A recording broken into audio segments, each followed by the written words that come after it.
Hello to everybody. My name is Damian Shield. I'm the Senior Director at the Institute here at the Center for Medical Simulation. And along with my colleagues, I've been convening this weekly webinar series during the long stretch of the COVID pandemic. So our goal was to continue being connected with a community of educators, healthcare, and patient safety leaders, and bring you the best of the best. And I'm so pleased that Jenny Rudolph, my colleague, convened this panel with a group that I think is the best of the best in Canada and bringing us innovative ideas. So I will be handing off to Jenny for introductions and convening of the panel.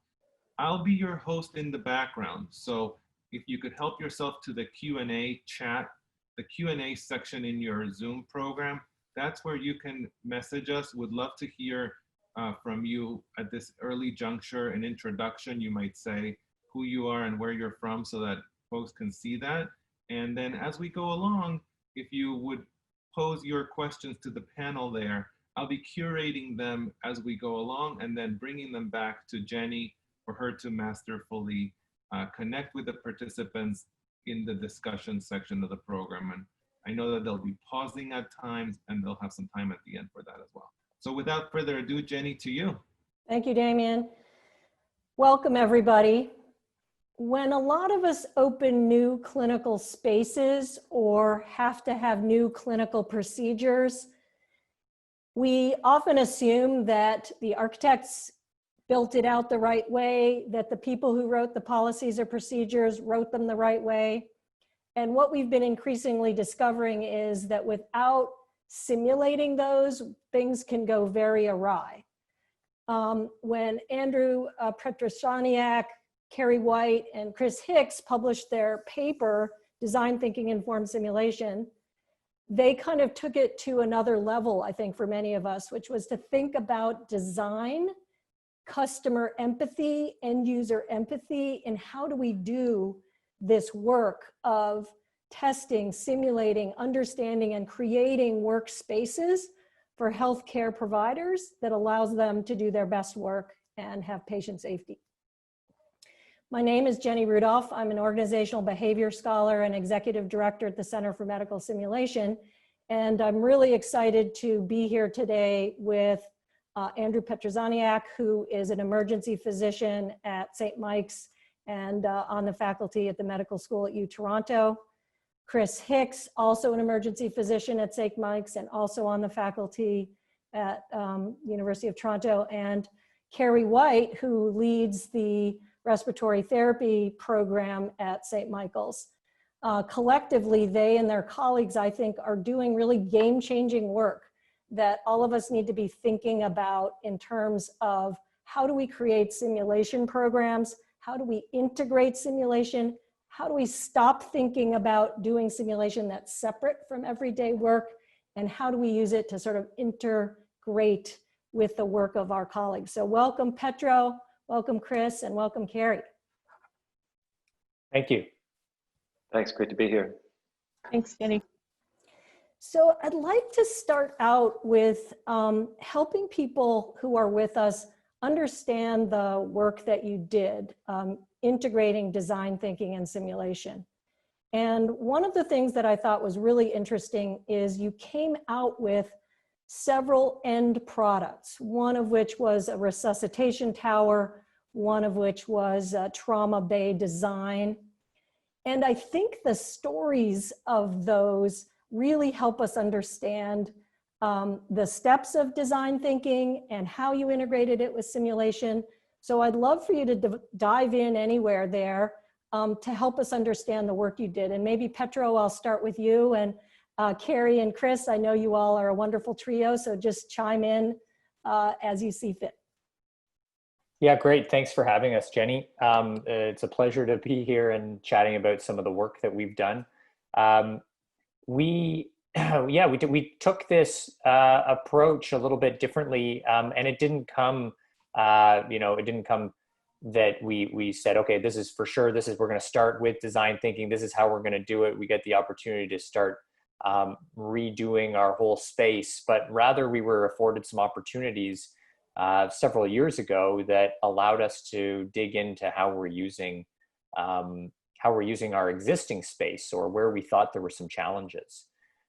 Chris, do you want to talk about the recess towers as sort of a placeholder for that, and a pretty good example of what where we started? Sure. And if Andrew, you got the slides to accompany it, go for it. We in our emergency department at St. Michael's Hospital in Toronto, there's a major construction project underway, never ending it seems. But of course, with a new physical plant comes a lot of new concepts and ideas. And you can actually, this is part of the new build now, you can get a sense of how long the main corridor in just 1/3 of this department is. And looming in the foreground there, you can see our resuscitation towers. With the new concepts come, I guess, some unique challenges. And I think our argument would be sometimes the concepts aren't as well thought out maybe as they ought to be, and that you can look at sort of the design process with a slightly different lens. Try to refocus on not creating problems with your ideas, but testing those solutions out ahead of time to make sure they're doing what you think they're going to do.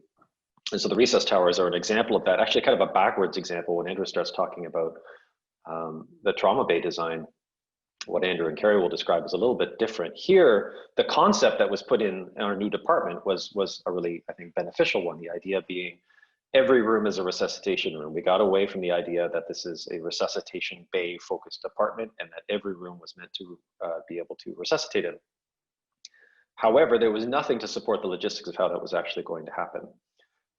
So great concept, but when you try and implement that in a giant new emergency department, you end up running from place to place to place looking for things. And again, bear in mind, we were under construction at the time. It made the logistics of resuscitation even harder.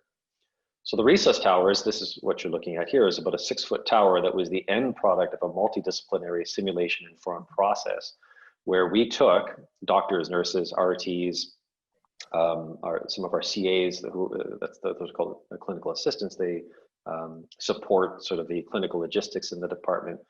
We got them together and we said, okay, crash cart aside, because crash carts already exist, what else do we need to support the first 30 minutes of any given resuscitation, both common procedures and rare procedures? We made lists, we revised those lists, we did a lot of tabletop simulations and a lot of talk through exercises. And again, I would argue, or I'd emphasize, took input from multiple disciplines and looked at this problem from multiple points of view, so that this tower was not just a tool for doctors, it was meant to be a tool for RTs, nurses, and doctors. We came up with a concept, we framed it out, we developed some prototypes, and then of course we used simulation, and we'll talk a bit about the design thinking process in a moment, but we used simulation to test out prototypes to get to this final product. And Petra, if you want to kick ahead, what you can see is a enumerated color-coded recess tower with a bunch of drawers on the top, dedicated primarily to RT work, some stuff in the middle for physician work, and then it's a bit of a mixed bag towards the middle and the bottom, focusing on common equipment and then rare procedures that we don't do very often, but when we do them, you really need to be able to find your stuff quickly. And then when you open it up, you find all these lovely color-coded procedure bundles with attention to detail that underscores my underlying OCD. But the idea being as well, if you really want to push best practice, like for example, using femoral art lines in cardiac arrest and trauma resuscitation, you can't just say, use femoral art lines, you have to actually make it easy for people to do the right choice. And Petro's going to get to this when he talks about behavioral nudges. If you want to do a femoral art line and you open up this tower and you can find it easily and you pull out a bag that has all the stuff in it, and again, simulation was the process that informed the development of what went into all of these kits and bundles, then you have a very powerful behavioral nudge to say, rather than just do it, oh, here, we're making it the easiest thing for you to do, the easiest thing for you to choose. And so that was kind of the concept, and you'll hear time and time again, those sort of concepts reinforced in this discussion, the idea that we came up with an idea, we got multidisciplinary input into the development of a prototype, we workshopped it, we tested it, simulation was the tool that we used to inform that whole process. And then we developed, revised until we came up with a final product. And I'll add that we put 3 of these towers in our department, and we had a 4th, and this is to the institution's credit. We convinced them to buy a 4th for us that we stuck in our simulation center. And as Jenny will know from Recess TO days, until the pandemic anyway, that Recess tower lived in the simulation center, and it was simply for the purpose of training. So now you have a tool that you can use in simulation that mirrors what your actual practice looks like. Petra, if you want to kick ahead, I think that's most of what I wanted to get to on the slide bit. Yeah, I think so. Petra's going to carry on now. Well, sorry, Jenny, let me leave it to you and we'll see where we carry on from there.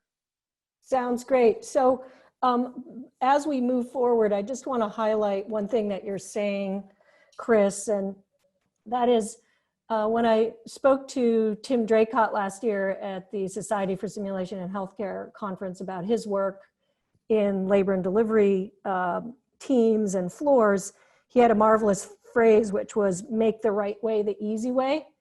And it seems that that is partially what you're trying to do. And one of the things I found fascinating as we prepared for this webinar together is that clinicians are geniuses at workarounds and will kind of work with any physical setup or equipment situation that they're given and make it work to some degree. And it seems that part of what you've done in your work is help identify things that they may not even notice that could make their work even better.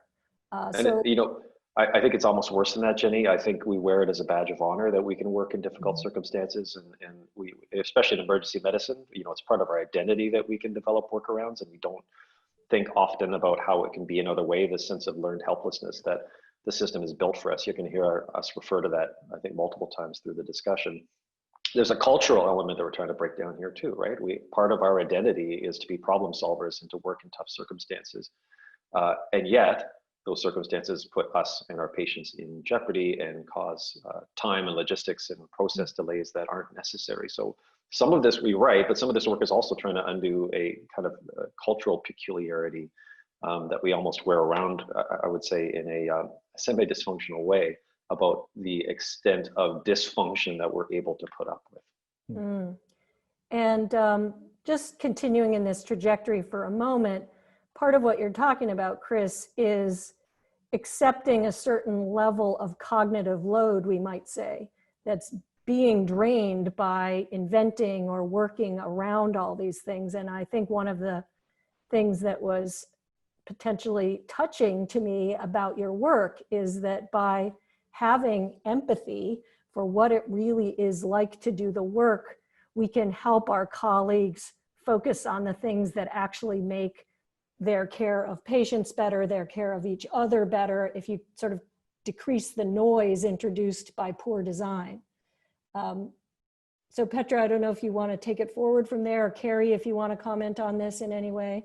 Sure, I might just add one other perspective to what Chris did with the work with the recess towers. And I think what it did for the team members that support those practices, maybe aren't the end users of the product, but support that happening in an efficient way, was it gave them permission to have some ownership over it, where I think historically, and this is probably part of the culture that we're trying to break down, historically, you know, a problem is identified, a group of end users, specific end users, get together, come up with a solution without engaging the people that are needed to support that actually unfolding in an efficient way. And so this overrides that. And I think it was a nice starting point for, although it wasn't purposely a design thinking approach, it was a bit of reverse engineering. But I think it lent itself to that empathetic phase that engaged all of the users, whether they're the end user or supporting the practice. Petro, just if you don't mind, one second, I just want to double click on a couple of the terms, Kari, just to make sure, because I think we'll come back to them throughout the day. So one is this idea of end user. Could you unpack that a little bit for us? And then the other is referring to the resuscitation tower as reverse engineered. I know we all have a common idea of what that is, but I think there's something specific you mean there. So do you mind just helping us understand those terms? Sure thing. So end user, in my mind, I think in general, people define the end user as the person that's actually going to have hands-on to whatever the supplied piece of equipment is.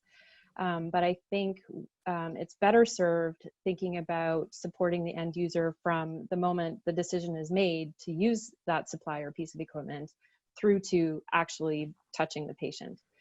So the end user actually, in my mind, ends up being less so one individual, but maybe multiple people along the way to get there.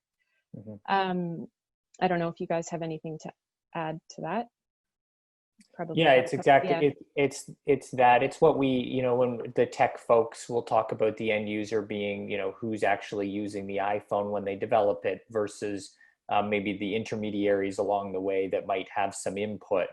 But how is that experience of, you know, if it's designed, you know, that recess tower, the end user ultimately could be the patient in a way that we don't typically think about, but certainly it are the nurses, the CAs, the physicians who are grabbing equipment there and then required to do particular tasks versus perhaps, you know, administrators, educators who are often tasked with the design, but are not often the ones using it, you know, right at the bedside. Thank you. That's really helpful. And then how about this particular example of reverse engineering the recess tower? What does that mean in this context? Chris, you want to? You know, it's interesting. It's probably the sort of thing that we would speak out against, generally speaking. I think our process tends to work from the problem forward. In this particular example, we bring it up, I think, as relevant because it's kind of how we, in a way, how we got started in this whole process, trying to solve a problem by way of simulation-informed design thinking, except that the problem was created ahead of the solution. In other words, again, the concept of a department being a recess everywhere department is a great concept. Then we had to work backwards and create a solution that actually facilitated that. Whereas I think we would probably argue, in general, it'd be better to say, okay, you know, how do we want to look after sick patients at our department, and then work forward to develop processes and logistics and systems and culture that supports all of that. So it was a little bit out of sync with, I think, what you'll hear Andrew and Kari talk about when he talks about the paper and our process moving forward. But it was an interesting, and I guess I would say very informative first step for us when we started to sort of dip our toes into this arena of simulation-informed design thinking. So I just want to sort of summarize what I've heard about the recess tower, which I think just helps us jump into what Petro may talk with us about next. But the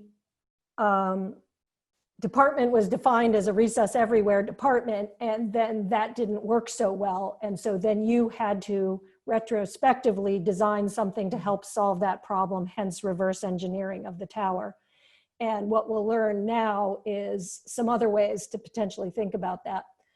So in a moment, I'm going to toss the ball back to you, Petro, to kind of expand on what we've been talking about.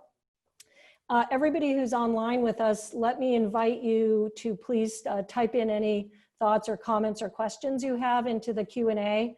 And Damien Shield and I will love to kind of bring some of those out to our guests as we go forward throughout the conversation. So feel free to type to us what's on your mind. So Petro, I kind of kicked this off by saying, you know, we have this kind of, in my view, game-changing idea that we should be thinking about what do our colleagues at the front line actually need? How do they do their work? They themselves aren't always that great at assessing that. And Chris introduced the idea that culturally, like being tough and working around is maybe part of emergency department culture. But I think you guys have developed, guys and gal have developed another thought about this. So want to share a little bit about your thinking, please? Yeah, so absolutely. And I'll share what we, you know, the framework that we used, and some folks might be familiar with this kind of concept around design thinking, and some it might be unfamiliar. And we came across this, well, we weren't initially trying to redesign our trauma bay or our emergency department initially. In fact, we were starting this process of using simulation to identify safety threats within our space and understand and develop a program of training.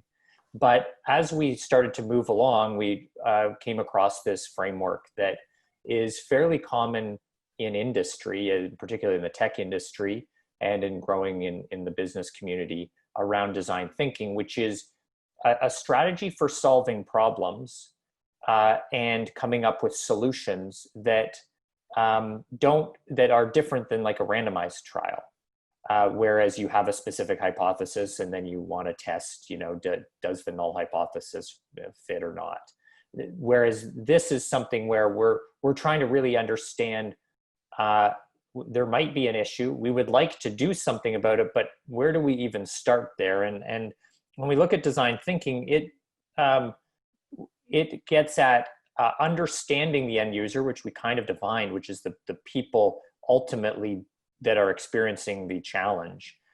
And we focus and kind of proceed in sort of a 5-step manner. And this is from the folks at IDEO who have kind of, I guess, branded this concept, but it's fairly common through, you know, different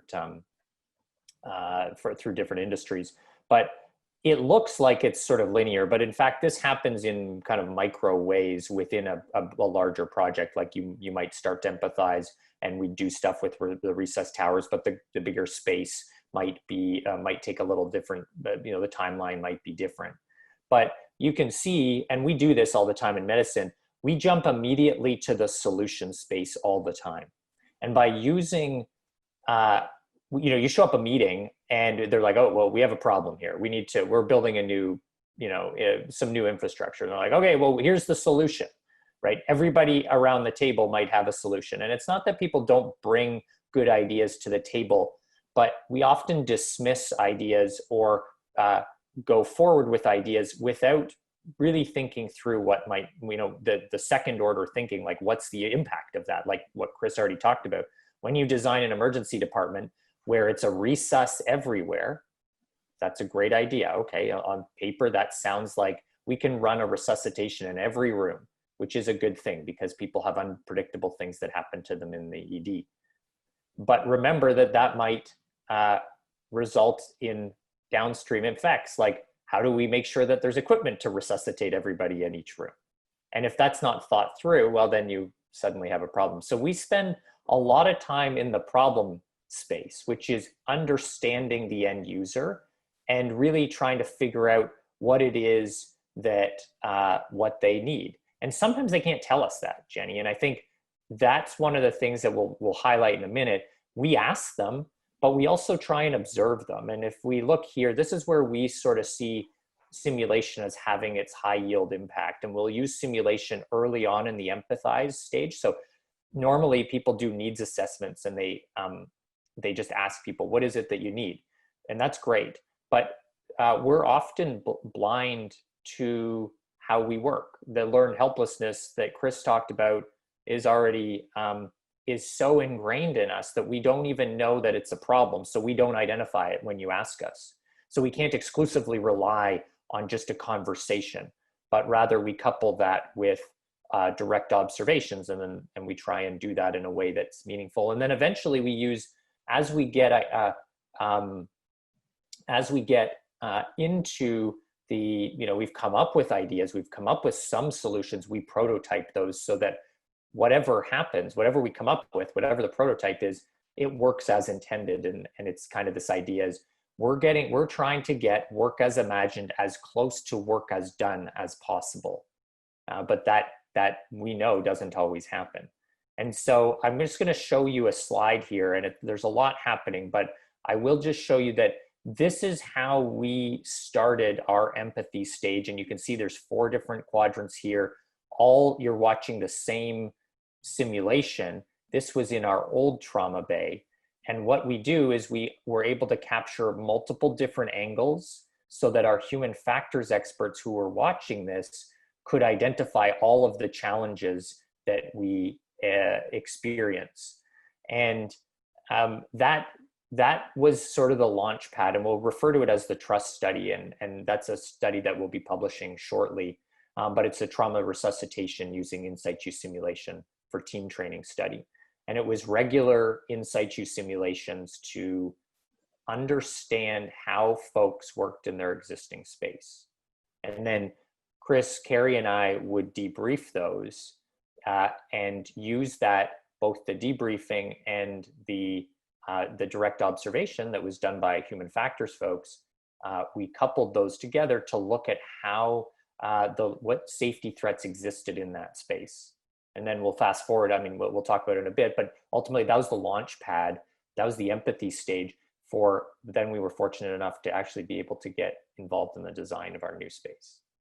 But we probably could speak a little bit, I guess, around that early part, because I think that's a bit different. You know, how did we get the empathy right on, or how did we get close to what we think is a better, you know, empathetic designers? How do we get to that space better?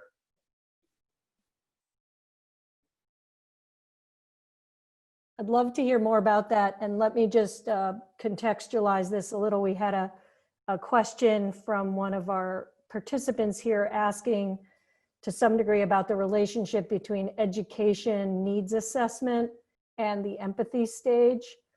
And if one of you would be able to address that, I think that's a very important distinction for us to make, or how it's similar and how it's different. And then maybe we could move from there into getting the empathy stage right, as you say. Chris, do you want to speak to the traditional needs assessment stuff, or do you want me to?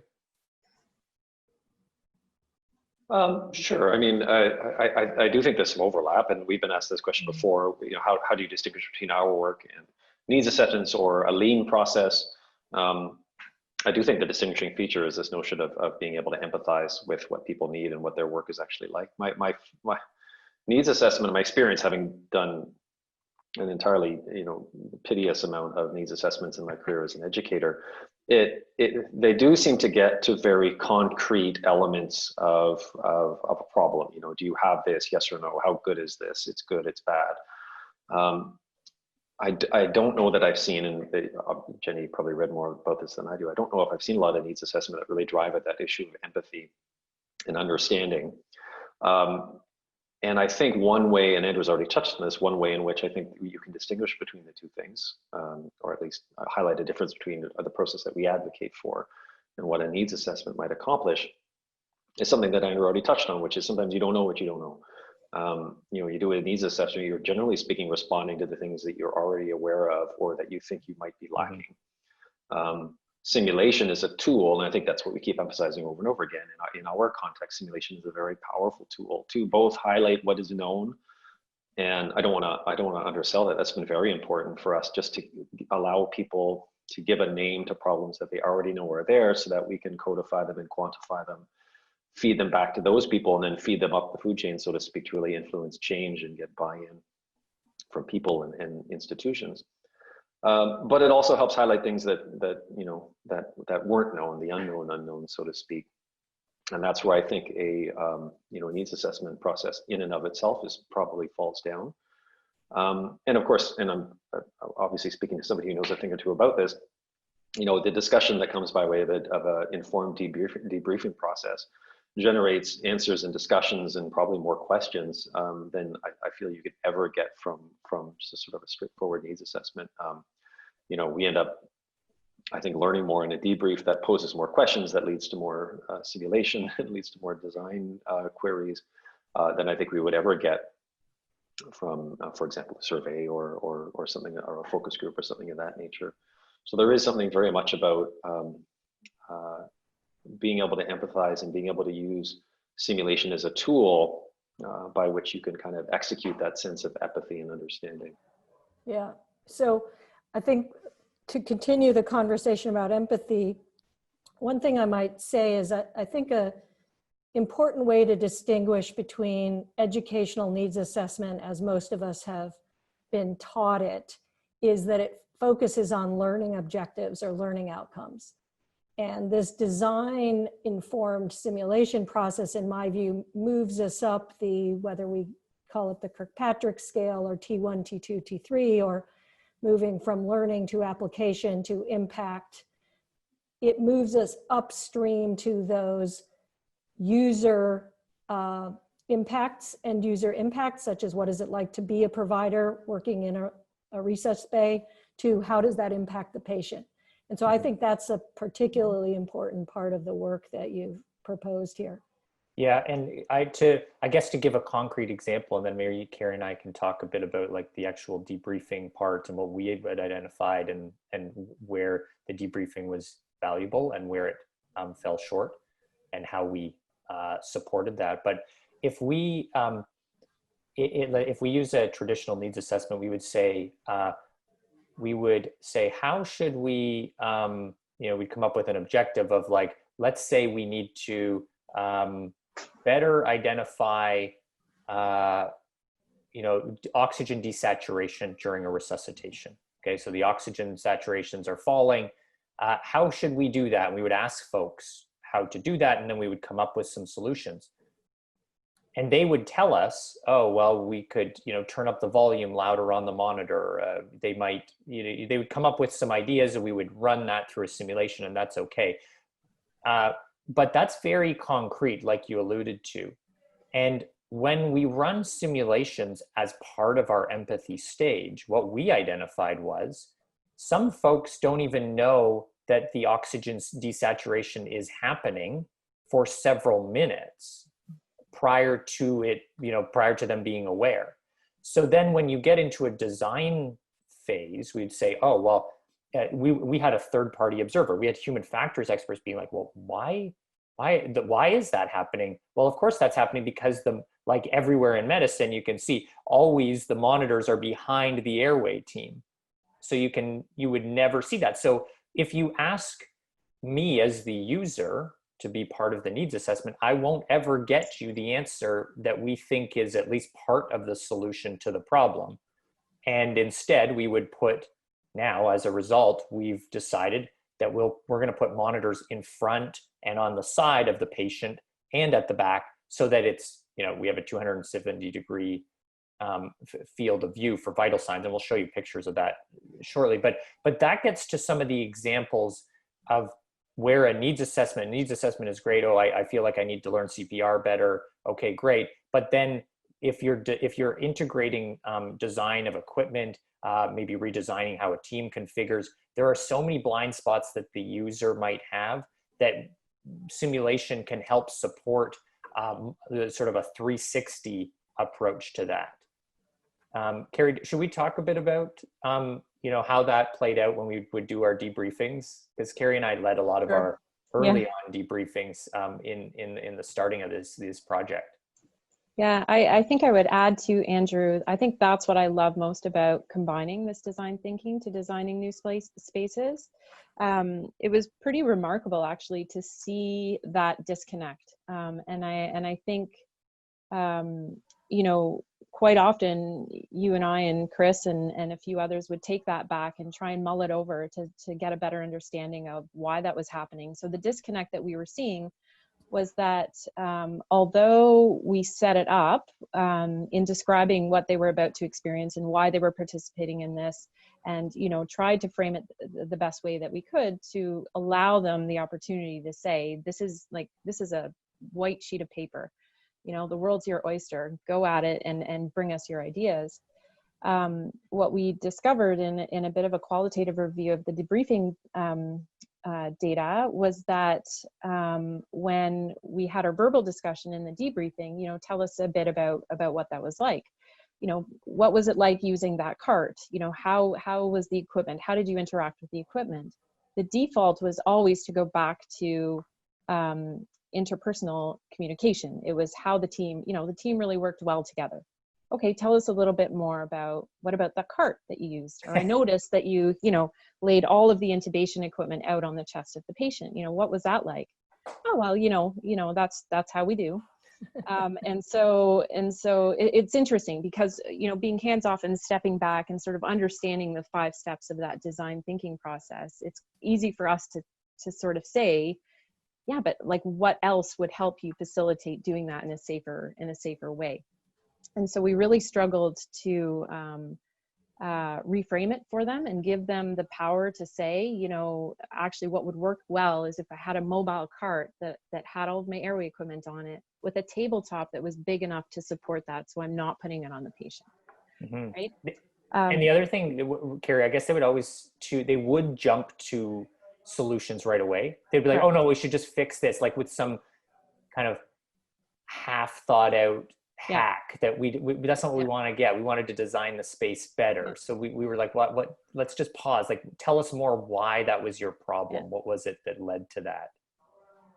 So, so I think, oh, sorry, Jenny. I think that's where I think that's where that empathy phase, although it is the step one in the design, I think you go back to that often enough throughout the process, and that helps build a bit of a relationship. It helps reestablish that it's okay for them to take ownership of that space. I think one of the challenges, and we've touched on it a bit, is that having ad hoc team members that you know, perform patient care in multiple areas across the hospital, they have this uncanny ability and pride in MacGyvering and adapting to whatever space they have. And so it's a real mind switch to be able to have the capacity and the opportunity to have a say in what and how things should go. Yeah. And I think that's it. Super interesting. We had to recognize, that people are great, but that they also have that they have blind spots. And I'm just going to show one thing, Jenny, just before we move on, to highlight again how we had to augment our how we had to augment the understanding of how people move within a space. Because when we asked them, we'd say, like, you know, did you find that you had to move all over the place? They'd say, no, because that's exactly what they did every day. So of course, if your walk to school is always 5 kilometers, like, you're never going to complain about it. So, you know, if you always have to run around the trauma bay looking for equipment, you don't know any different. And so what we did was we didn't want to, you know, divorce the individual from what their perspectives were, but we needed to augment that with other more objective findings. And what I'm going to show here is a tracing tool that we've published this already, and I'm sure Jenny can share in the show notes. This is how 3 nurses time, what's the word I'm looking for? time series kind of over about 18 minutes. It's accelerated here, but where they moved within the space. And so I'll just show you each little dot or color is a different nurse. This is during a massive transfusion protocol in our old department. And so if you were ever interested in efficiency, this would be the antithesis of that. So you'd say, okay, well, why is this happening? But if you asked, you know, the yellow nurse or the blue nurse or the red nurse, first of all, they didn't even know they moved all that way. Mm-hmm. And so there's a bit of, they're definitely blind to these ideas.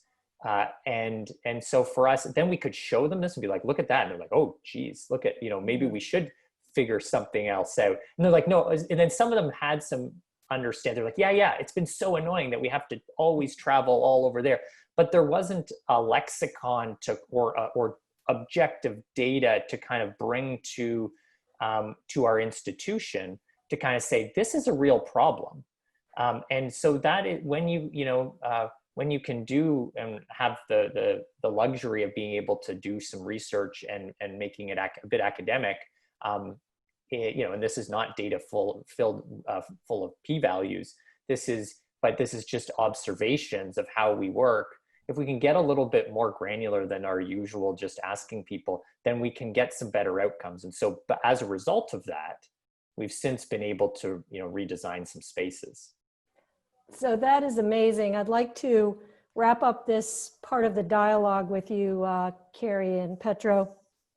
And in a minute, we'll shift to another one, aiming to wrap up our kind of presentation dialogue around quarter of the hour so we can have 10 minutes or so to dialogue with people around questions. So I think what I'm taking away from this that's fascinating is we use the word empathy or empathize, and I believe you were, but there's a degree to which when we think about empathy, we meet people wherever they are aware of being.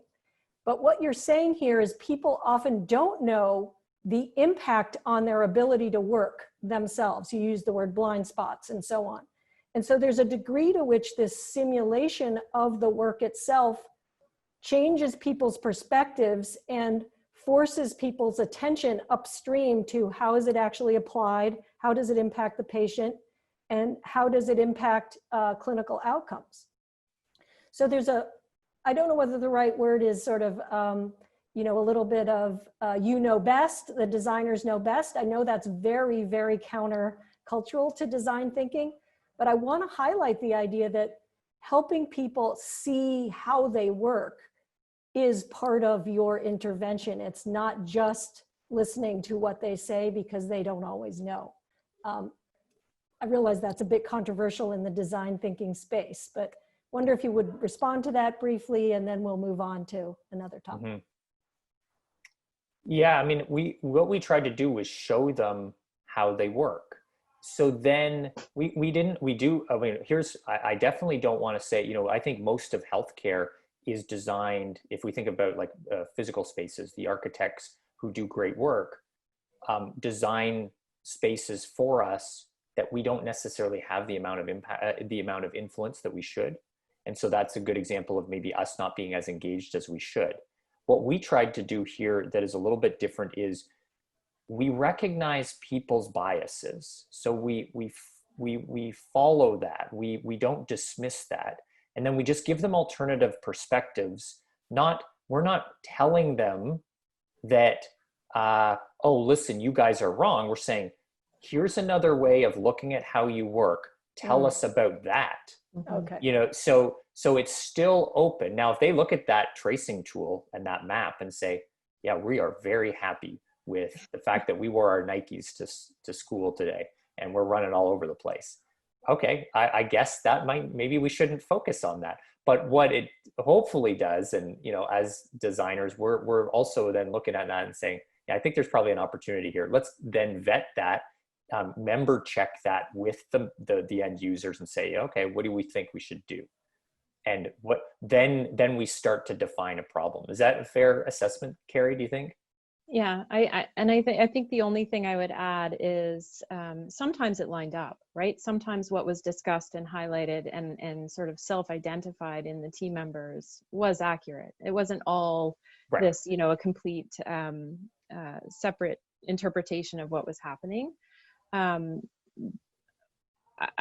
I don't know. I would like to say that it's almost like an iterative empathy application because you need to go back and revisit it and you need to go back often, right? And so because the team members' roles, responsibilities are defined, but the actual team members are quite dynamic and change often, you're bound to get multiple different perspectives on what the challenges are. And so, you know, a one snapshot look at it isn't enough. Yeah, that's why we ran it for a year, right? Yeah. That's why we ran this study of watching people in their space for a year so we could get that, I think. Yeah, that's it. I like that, the iterative empathy. It's not sort of just like one day of empathy. So I had to dig deep for a year. I really appreciate that reframing of, you know, it's not this paternalistic, hey, listen, we traced your movements, we're going to tell you, but it's providing them a perspective on what their work looks like in a way they might not have seen. And Petro, when we talked about the webinar in advance, you used this metaphor of a tumbleweed as an iterative process of improvement, that things are kind of spinning over and over and we re-look at them and we redo them. And I think that's what you've highlighted here, Kari. So for people who are on with us thinking about trying to apply some of this, I think the very liberating tip that you've shared is you can't get it right quickly. You can't get it right the first time, and iterating and having potentially incremental gains from that is a good way to go. We're coming up on a quarter of the hour, and what I'd like to do now is open the floor to some of our questions that the participants have put to us. And Damien, don't know if you'd be willing to help us out with that. Love to hear what you think people would like to talk about. Yeah, thanks, Jenny, and thanks everyone so far for your descriptions of the process. Looking at the audience who are live here, a lot of thanks and accolades for what you're sharing. There's a number of people who are interested in a little bit more of a deeper dive. So I'll share with you some ideas that they're looking for. For example, how regularly do you run the simulations? How do you balance assessment and training with regular clinical care? Can you really put aside the clinical work? Some of the general frequent in situ sim type questions. If I might add my editorial, I think what you're doing is really the gold standard in situ simulation, where you're really all about learning the processes and improving the design and the space and the workflow. So that's really generative space. I think the other kind of deeper dive question has to do with your decision making as to what do you do as a tabletop? What do you do as a focus group? What do you do out of the policies? What do you decide? What's your criteria for deciding, okay, that's worth insight to because X, Y, Z? So I think that would be some of the flavors. If I also might add kind of my own interest as a potential way to continue the discussion and close the webinar today, is if you could also talk about the process of publishing the article. So IRB, selecting the team, selecting the journal, selecting the team and dividing the tasks. I think people would be very interested in how did you take all this amazing work to improve the system and then turn it into a scholarly publication. Okay, it's a lot there. Yeah. Two options: deepening, and then you're. I mean, we can certainly talk about. Yeah, well, we can talk about all of that. Should we? Maybe we can just touch on a little bit around how we ran some of the simulation. You know, the sequence of simulations. What do you think, Kari? Like, we put together. Do you remember? You know, I would send out I would ask everybody, all the team members, give us all the tasks that you do within the space. And so then we would then be able to cross-reference that with different simulations and different types of simulations. Do you recall? Yeah, I do remember that. And I think I would add that it wasn't perfect, right? I think we had a running list of tasks that people brought forward. I think there were many discussions on what was challenging in the existing space that we knew we didn't want to bring forward to the new space. And those might have been higher priority items. But what lent itself for tabletop versus sim was a bit messy at the beginning, I would say. Yeah, and I'll show, yeah. I can show, I'll show that. I'll just share the screen there so that people can kind of get what we're talking about. This is one of the trauma bay. This isn't of our, I don't have the one of the, oh geez, it always does it. The emerge. Of the emerge, but this is of the trauma bay, just for instance. Yeah. So we would use this to understand, you know, high level kind of where would somebody come in with the blood to, you know, drop off, where we didn't, and we would talk through processes at a high level, not, oh, I'm having a problem pulling this drawer out, which we would reserve for the actual, either the mock-up or the in situ sim piece. Yeah. And so, yeah, that we tried to triage those a little bit so that we would be as efficient as possible. We didn't get it right though, right, Kari? I don't think. Like, no, I would say like a quick first divide for what should be looked at maybe on a tabletop versus in situ were things that were clearly defined. The workflow would change because of a new space versus a task or a skill that could be done anywhere. And I think, you know, some of that worked out quite nicely. So for things like moving a patient, obviously, you know, that workflow is going to change. And so that was complemented quite nicely by a tabletop, and then followed up by an actual walkthrough using simulation. So some needed both. Some were quite easily worked out in an interprofessional group tabletop setting. And then some definitely required a full scenario in the space, in the mock-up. Right, yeah, so we built a mock-up, or our institution did, so we had tremendous buy-in. This is in an old office building in our hospital. Mm-hmm. This is the trauma bay that ultimately eventually looks like this. But we can get to that, but you can see, yeah, they were pretty, when this was built, we didn't spend time, you know, how does a patient, we didn't spend time like the specifics and the nuances about an MTP, a massive transfusion protocol, which requires to move blood from different areas in the hospital, that we use the tabletop for, as Kari said, like processes that are outside of even the room that you're designing or bigger scale, they lend themselves to that. And then you can ensure, you kind of do your tests to make sure they work in the clinical space once you open that up. But, I don't know, there's no script to what works better in what way, but this is, at a broad level, we found that thematically, micro skills, small tasks, those work better in the actual physical space. Like if you're designing your kitchen, you might think, okay, well, I'm going to test if I can do my chopping on this, island that I'm putting in here. That's a pretty micro skill versus can I host a whole dinner party? Well, that's going to, then you got to look at what your dining room looks like and what your kitchen looks like and how people are going to come into your house and all of that. So that you might be able to just do on a blueprint. So the same applies when we're designing, clinical spaces. So Petro and Kari, thank you for talking about the simulations that are in situ versus the tabletop versus the interviews versus the debriefings. Maybe we could just end with a few minutes of thinking about your scholarly approach and or getting your ideas out. As Damien noted, how did you go about thinking about putting this paper together? Such questions as, did you think about it from the beginning? Did you kind of stumble upon it? Tell us a little bit about how that evolved for you. Yeah, this was not a perfect process. I don't think we should kid ourselves. We started this as a study. The initial parts of it were to sort of identify how we worked previously in our old space.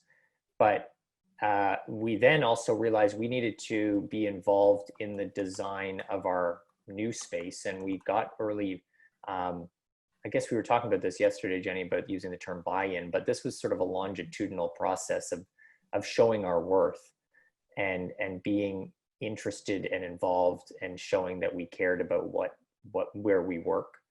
And so, no, this was not something that was kind of scripted out. But as we came across the concept of design thinking, we realized this would help give us the right framework so that we could always lean back on to say, okay, this is what we need to do. Yeah, we need to keep prototyping. We need to understand that the first prototype won't be the last. And this concept of testing, we talk about crash testing a space, and we use the example like no one, anybody that drives a car never gets into the car without it being crash tested. That model of car, because of all of the regulations that exist, is crash tested before it ever goes on the road. And so you can be confident that when it crashes, hopefully it doesn't for you, but if it ever did, it will, the crumple zone will work as intended.